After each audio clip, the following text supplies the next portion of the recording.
Partai Demokrat Kota Depok menyatakan belum menentukan sikap mengenai dinamika dan arah politik dalam Pilkada Depok 2024 mendatang.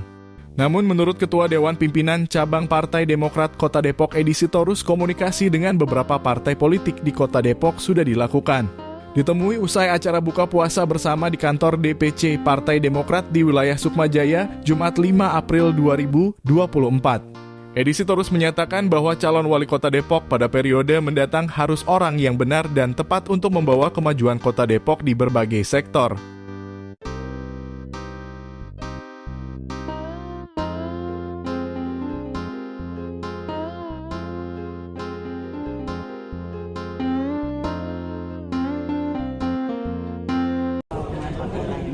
Kita sudah berkomunikasi politik dengan beberapa waktu yang lalu, kita dengan Golkar, kemudian PDIP, kemudian Gerindra, kemudian Golkar, kita sama P3, PAN, kita bicara waktu itu, kita bagaimana menyamakan visi misi kita ke depan.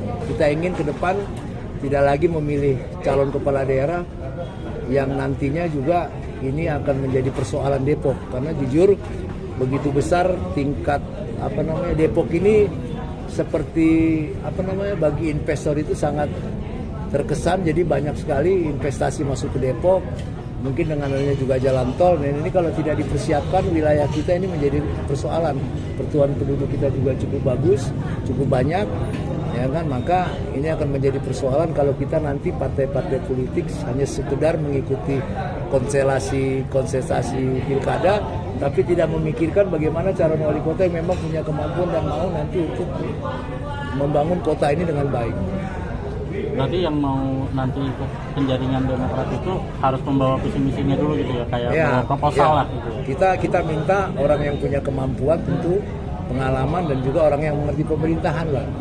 Jadi tidak lagi hanya sekedar ya kan, 5 tahun lagi nih sesuai dengan RPJPD kita kan 2025-2045, 20 tahun.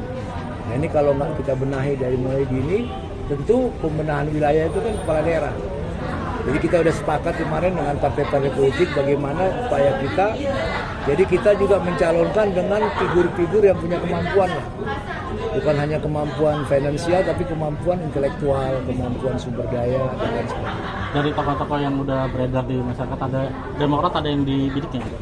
Kita nggak ada bidik, kita sudah ketemu dengan saya secara personal. Bocoran namanya? Itu Pak Sopyan Suri, sudah ketemu dengan kita, ya kan, baru ketemu ya, kita ngobrol ke depannya seperti apa, kemudian keinginannya seperti apa. Dan kita juga berharap mudah-mudahan, karena Demokrat kan 5 kursi, ya kan? Nah, ini perlu juga ada koalisi-koalisi yang dibangun.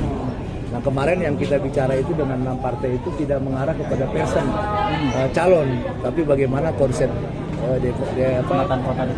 pemerintahan ke depan seperti apa. Tapi figur yang sudah ketemu kita langsung, sudah ketemu dengan saya langsung, itu adalah yang menginginkan Demokrat bersama-sama dengan ini adalah Pak Sopyan Suri. Nah mudah-mudahan dengan yang lain lah, figur-figur yang lain yang memang mau berkiprah di Kota Depok. Tapi nggak menutup kemungkinan dengan komunikasi dengan yang lain, Bang? Kita tidak menutup diri kepada semua partai politik, kita tetap terbuka, termasuk dengan PKS sekalipun. Kita tetap terbuka, tapi yang jelas konsepnya adalah bagaimana Depok ke depan untuk lebih baik itu. Kalau dengan Sopyan Suri sendiri, Bang, ada kesamaan visi nggak dengan Demokrat? Ya kita baru ngobrol, tapi saya punya keyakinan Sopyan Suri ini sosok yang sudah pengalaman di pemerintahan, karena dia juga sekda, dia dari bawah kan, dari dia staf sampai lurah, sampai dia sekarang di orang nomor 3 lah di pemerintahan setelah wakil wali kota. Saya pikir salah satu figur yang memang punya kemampuan, saya pikir ya salah satunya adalah Sopyan Suri. Nah mudah-mudahan ini juga bisa didorong oleh teman-teman partai politik lain. Tapi kita juga belum putus Sopyan Suri ke Demokrat. Hanya Sopyan Suri datang ke kita, datang ke saya, kita ngobrol, ya kan, bagaimana ke depan. Nah mudah-mudahan juga harapan kita juga Sopyan Suri juga roadshow pasti ke partai politik yang lain, karena kita juga cuma 5.